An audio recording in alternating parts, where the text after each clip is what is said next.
السلام علیکم، کیسے ہیں آپ سب؟ امید کرتی ہوں آپ سب ٹھیک ہوں گے۔ بسم اللہ الرحمن الرحیم۔ آج میں ایک نیا ناول لے کے حاضر ہوئی ہوں۔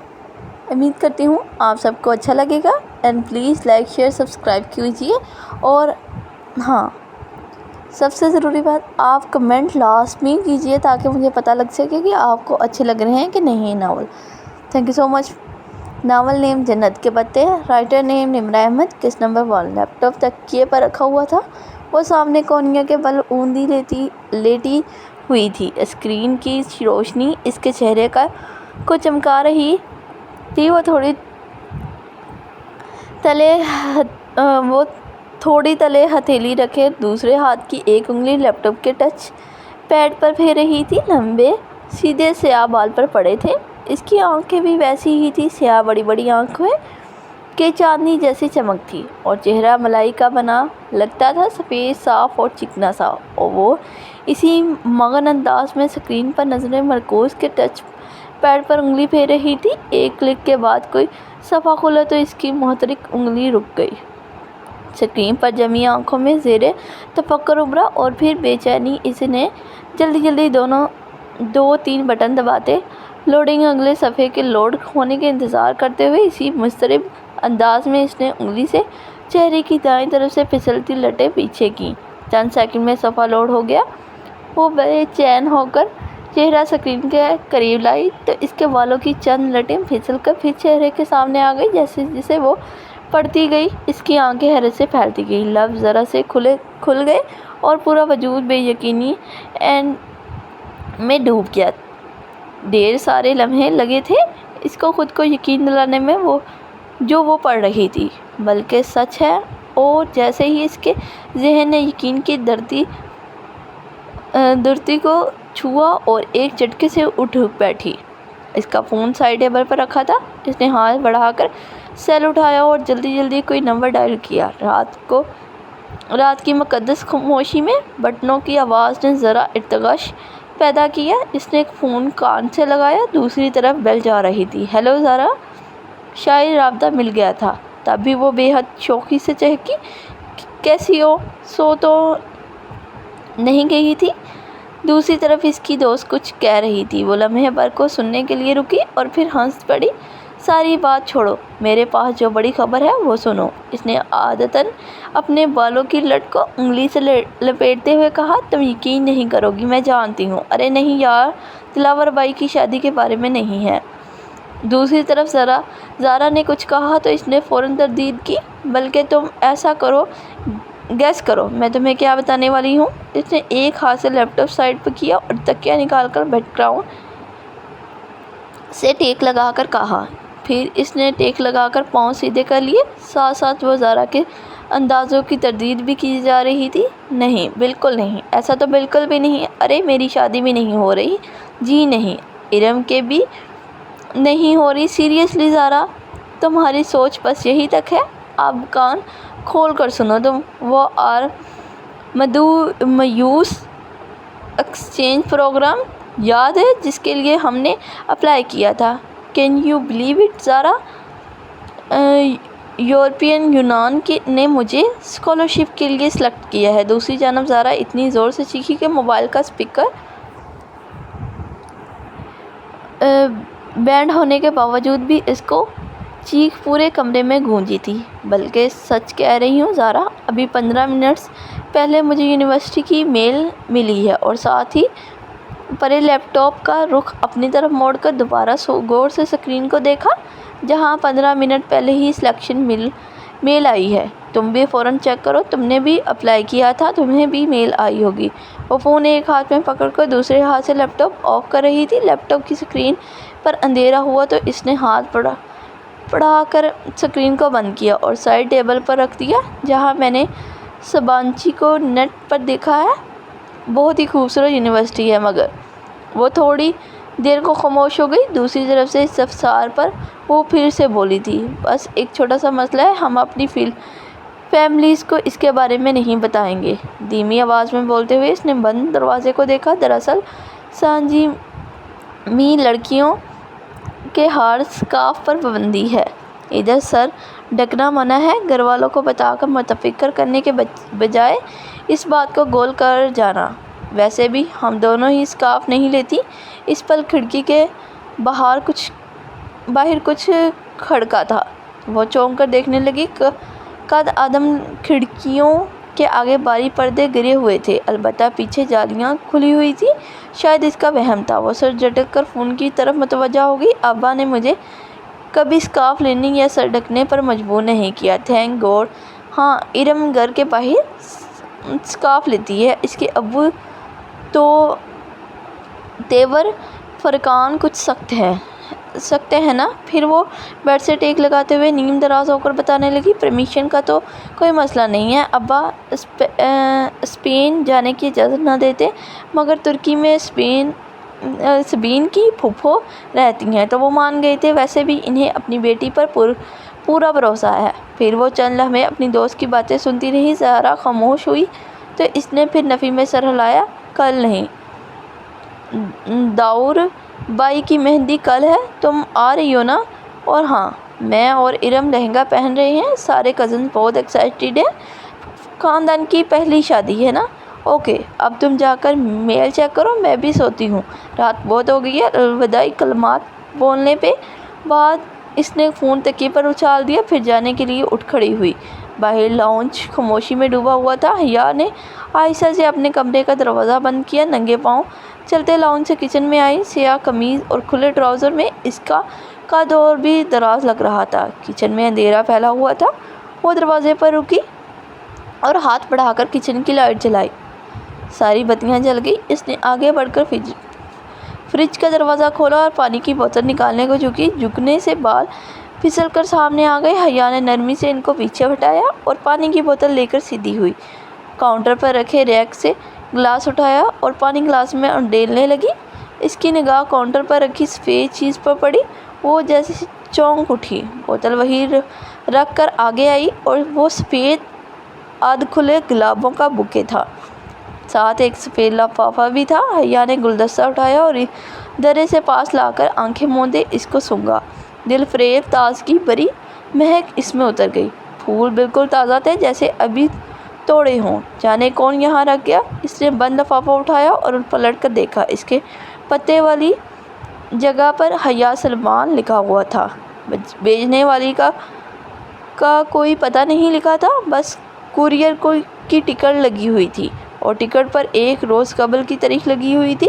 اس کو تو کبھی کسی نے یوں پھول نہیں بھیجے، یہ کیا معاملہ تھا؟ الجھتے ہوئے حیا نے لفافہ چاک کیا۔ اس ایک موٹا کاغذ تھا۔ انویلپ میں موٹا سا کاغذ تھا۔ اس نے 2 انگلیاں ڈال کر کاغذ باہر نکالا۔ سفید کاغذ بالکل صاف تھا، نہ کوئی لکیر نہ ڈیزائن، بس اس کے وسط میں 3 لفظ لکھے ہوئے تھے، ویلکم ٹو سامچی۔ وہ سنتے میں رہ گئی، شاید پتہ نہیں کیا ہے۔ یہ ایک مذاق تھا۔ بھلا خط بھیجنے والی کو کیا معلوم کہ میں سانجی جا رہی ہوں؟ خط پر تو ایک روز قبل کی تاریخ لکھی ہوئی تھی، جبکہ قبولیت کی میل تو ابھی 15 منٹ پہلے ملی۔ تو پھول بھیجنے والی کو ایک دن پہلے کیسے پتہ چل گئی؟ اگر زہرا کو اس نے خود نہ بتایا ہوتا تو وہ یہی سمجھتی کہ یہ اس کی حرکت ہے۔ یہ خط سانجی یونیورسٹی کی طرف سے بھی نہیں آ سکتا تھا، کیونکہ اس پر لوکل کوریئر کی مہر لگی ہوئی تھی۔ پھر کس نے بھیجا ہے یہ؟ وہ پانی کا گلاس وہیں سلیب پر رکھ کر بوکے اٹھا کر سوچتی ہوئی اپنے کمرے میں چلی گئی۔ اس نے لاک میں چابی گمائی ہی تھی کہ گیٹ کے پار سے زہرا آتی دکھائی دی۔ وہ دروازہ کھول کر مسکراتی ہوئی سیدھی ہوئی۔ حیا، مجھے تو کوئی میل نہیں ملی۔ زہرا آدھا کھلے گیٹ کو دھکیل کر اندر قدم رکھا۔ اس کے چہرے پر اداسی تھی۔ کوئی بات نہیں، 1-2 دن میں آ جائے گی، فکر مت کرو۔ ہم نے ایک ساتھ ہی اپلائی کیا تھا، مجھے آ گیا ہے تو تمہیں بھی آ جائے گی، مگر اسکالرشپ کوآرڈینیٹر کے آفس کے باہر تھی۔ اس میں بھی میرا نام نہیں ہے اور میرا صرف تمہارا ہے۔ ہمارے ڈپارٹمنٹ میں سے اور انوائرنمنٹ سائنس کی ایک لڑکی خدیجہ کا ہے۔ مجھے لگتا ہے میرا سلیکشن ہی نہیں ہوا۔ اوہ، اسے اسی وقت واقعی افسوس ہوا تھا اس کی زارا سے اب بات ہو رہی تھی۔ خیر تم کہی رہی تھی؟ زارا چہرے پر مشابہت لاتے ہوئے بولی۔ ہاں مارکیٹ ارم کے ساتھ کل داور بائی کی بھی شادی کا فنکشن ہے نا، اور لہنگے کے ساتھ کی ہائی ہیلز گم ہو گئی ہیں، شاید کام والی اٹھا کر لے گئی۔ اب نئے جوتے خریدنے پڑیں گے، تم چلو گی ساتھ؟ وہ گاڑی کو کوہنی ٹکاتے ہوئے کہا۔ وہ ہلکی آسمانی لمبی قمیض اور تنگ چوڑی دار پاجامہ میں ملبوس تھی۔ قمیض کا دامن ٹخنوں سے ذرا اوپر تھا، ہم رنگ دوپٹہ گلے میں تھا اور بل کمر پر کھلے تھے۔ ہاں چلو جلدی نکلتے ہیں۔ زارا فوراً تیار ہو گئی اور فرنٹ سیٹ پر بیٹھ گئی۔ ارم کو بھی لینا ہے، حیا نے بیٹھ کر کہا۔ ویسے تمہارے سخت ستایا ارم کو تمہارے ساتھ جانے کی اجازت دے دیتے ہیں۔ ارم ان دونوں سے جونیئر تھی اور اس کا ڈپارٹمنٹ بھی دوسرا تھا، سو زارا سے اس کی زیادہ ملاقات نہیں تھی۔ ان کی سختی صرف اسکارف تک ہے، اسے ویسے نہیں ہے۔ وہ کار باہر گیٹ پر لے آئی۔ ارم کا گھر زارا کے ہمسائے میں تھا، دونوں گھروں کے درمیان کی دیوار میں آنے جانے کا راستہ تھا، لیکن جب سے ارم کو پک کرنا ہوتا تو وہ اس کے گیٹ پر ہارن کیا کرتی تھی۔ اب بھی زور سے ہارن کیا تو چند لمحوں میں ارم باہر آ گئی۔ کاشنی لمبی قمیض اور ٹراؤزر اور ہم رنگ دوپٹے سینے پر پھیلائے اور چہرے پر کاشنی اسکارف لپیٹے وہ تقریباً بھاگتی ہوئی پچھلی سیٹ کے دروازے پر آئی۔ ہیلو حیا۔ ہیلو زارا، وہ چہکتی ہوئی کہہ کر بیٹھی اور دروازہ بند کیا۔ حیا کے ساتھ آؤٹنگ کے پروگرام پر وہ یوں ہی خوش ہوا کرتی تھی۔ کیسی ہو ارم؟ تم سے تو اب ملاقات ہی نہیں ہوتی۔ اس نے رخ موڑ کر اس کو دیکھا۔ آپ کا ڈپارٹمنٹ دور ہو پڑتا ہے تبھی۔ اور ہاں حیا بتا رہی تھی کہ آپ لوگوں کو ترکی میں سلیکشن ہو گئی ہے۔ میں سلیکٹ نہیں ہو گئی ہے۔ خیر اسی میں کوئی بہتری ہوگی۔ تم نے اپلائی نہیں کیا تھا؟ ابا اجازت دیتے تب نا، اس نے اداس ہو کر کہا۔ ویسے پیرنٹس کو اتنا سخت نہیں ہونا چاہیے، زارا نے کہا۔ حیا نے تادیبی نظروں سے زارا کو دیکھا کہ پہلے احساس کمتری میں مبتلا ارم مزید اداس نہ ہو جائے۔ ابا بھی پتہ نہیں اتنے سخت کیوں ہیں۔ گرمی میں اسکارف لینا اتنا آسان تو نہیں ہے، اور پھر کل مہندی کے لہنگے کی بھی آدھی آستینیں رکھنے نہیں دی۔ حیا کی بھی تو آدھی آستینیں ہیں، مگر ابا ذرا بھی سلمان چچا جیسے نہیں ہیں۔ ارم تمہیں آج کیا لینا ہے؟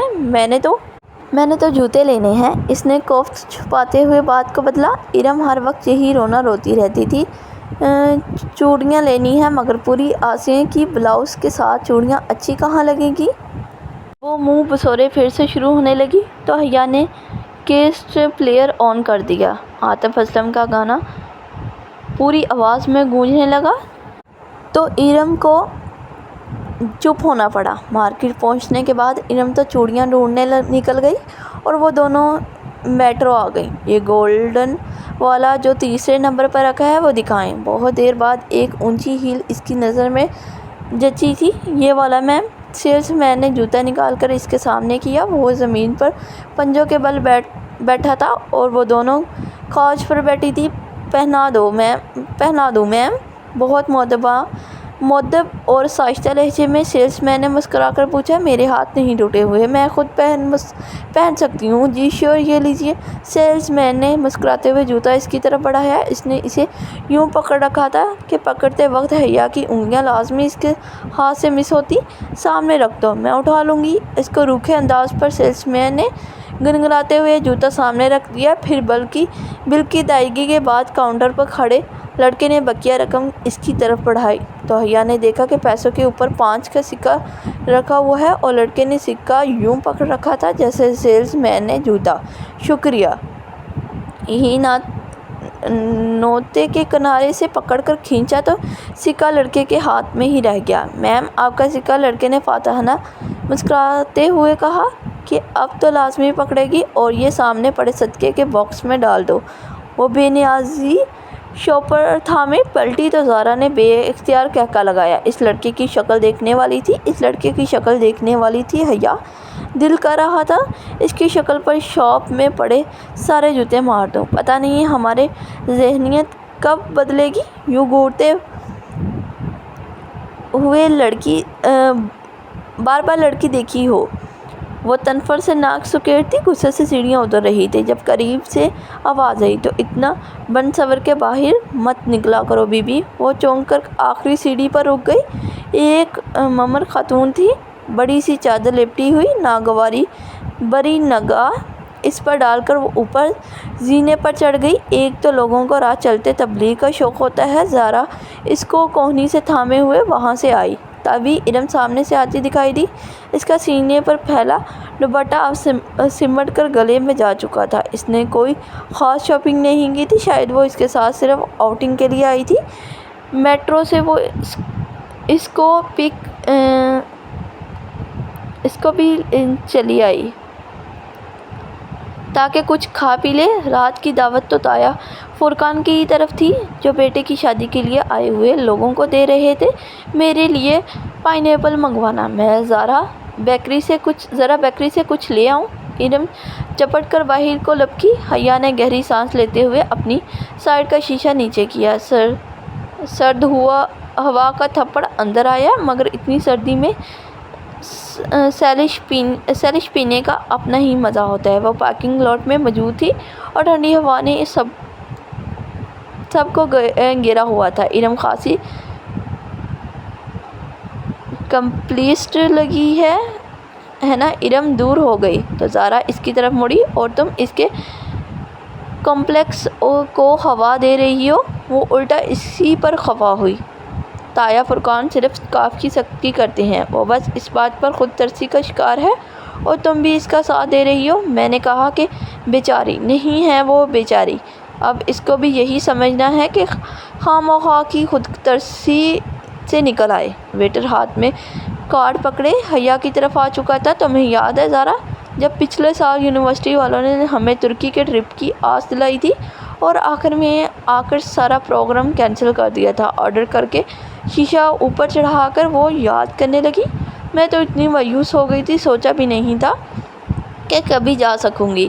اس کی آواز میں اسے چڑھنے کی خوشی دار آئی تھی۔ زارا اور وہ LLB کے 5ویں سال میں تھی۔ ان کا 7واں سیمسٹر کا درمیان تھا جب یورپی یونان کے اسکالرشپ کا اعلان ہوا، جس کے تحت یورپی اور ایشیا کی یونیورسٹی کے اسٹوڈنٹس کا تبادلہ ہوگا۔ جب درخواست دینے کی باری آئی تو اس کو ترکی کے سانجی یونیورسٹی کا فارم سب سے آسان لگا، پھر ایک ہسپونوی یونیورسٹی میں بھی ساتھ ہی اپلائی کیا۔ بالآخر سانجی نے اس کا انتخاب کر لیا۔ 7واں سیمسٹر پورا کر کے اس کو 5 ماہ کے لیے ترکی جانا تھا، جہاں اس کے مضامین تو نہ تھے کہ ترکی کا قانون پاکستان کے قانون سے مختلف تھا، 5 ماہ کے لیے وہ اپنی مرضی سے کوئی بھی مضمون پڑھ سکتی تھی، پھر پاکستان واپس آ کر 8واں سیمسٹر شروع کرنا تھا۔ کتنا مزہ آیا ہے یا کوئی رومانٹک سا ہینڈسم سا ہم سفر تمہیں مل جاتے تو تمہارا سفر کتنا خوبصورت ہو جاتا۔ ہم سفر کوئی نہیں ملنے والا پاکستان سے، ہم صرف 2 لڑکیاں سانجی جا رہی ہیں اور پھر ہم ٹھہرے وومن یونیورسٹی میں پڑھنے والی ختیجہ رانا جو تمہارے ساتھ جا رہی ہے، اس سے کوئی بات ہوئی؟ ویٹر نے شیشہ بجایا تو حیا نے شیشہ نیچے کیا۔ نہیں، ختیجہ رانا کو تو میں جانتی بھی نہیں ہوں۔ اس نے سیلش کا گلاس پکڑے زارا کو اس کو تھمایا، ارم کا ڈیش بورڈ پر رکھا۔ بے دہانی میں وہ شیشہ بند کرنا بھول گئی، اس کے علم میں نہ رہا۔ دفتن زارا کا موبائل بجا۔ زارا نے سپ لیتے ہوئے فون کان سے لگایا۔ ہیلو اماں جی، کیا ہوا؟ آواز خراب ہے۔ 1 منٹ۔ زارا کے فون پر سگنل ٹھیک نہیں آ رہے تھے۔ وہ سیلش کا گلاس ہاتھ میں پکڑے باہر نکل گئی۔ حیا اپنے گلاس سے چھوٹے چھوٹے سپ لیتے ہوئے ونڈو اسکرین سے باہر دیکھنے لگی۔ اب وہ دور درخت کے پاس کھڑی بات کر رہی تھی۔ ہیلو مائی بیوٹی، کوئی ایک دم سے اس کے بالکل قریب آ کر بولا تھا۔ وہ ڈر کر اچھلی۔ سارا جوس بھی کپڑوں پر گرا۔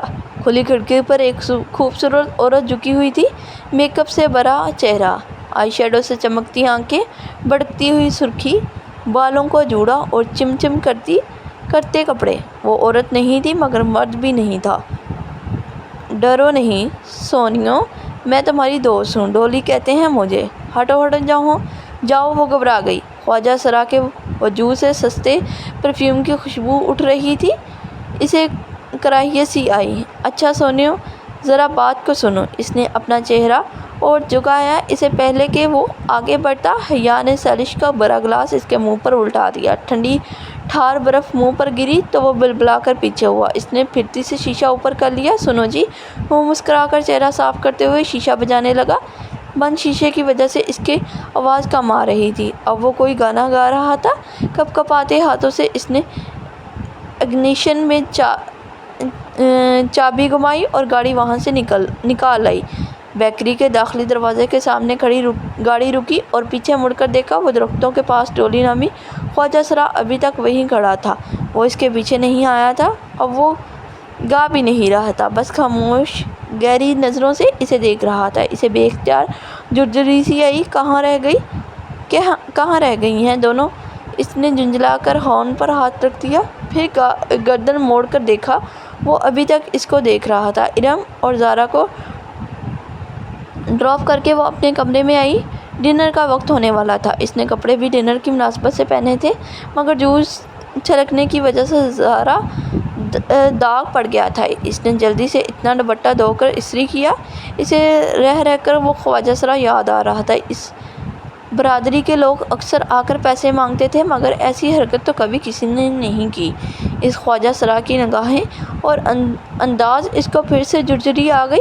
پھر جب وہ اپنی تیاری سے مطمئن ہو کر باہر آئی تو دروازے کے باہر پاؤں کسی چیز سے ٹکرایا۔ وہ چونک گیا۔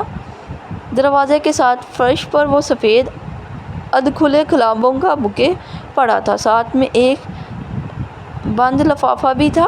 وہ دونوں چیزیں اٹھا کر سیدھی ہوئی۔ لفافہ کھولا جس پر حیا سلمان لکھا ہوا تھا۔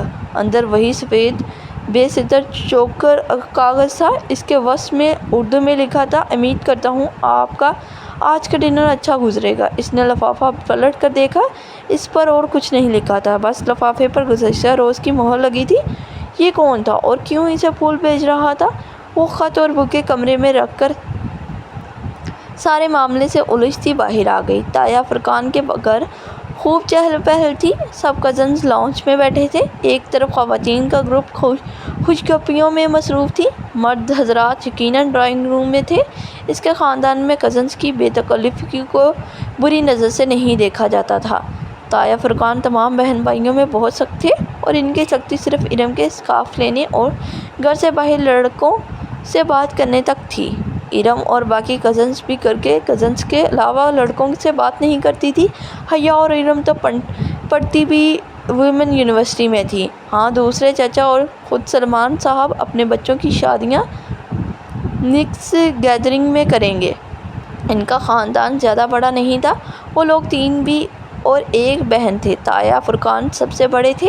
داؤد، فرخ، ارم اور سمیہ ان کے بچے تھے۔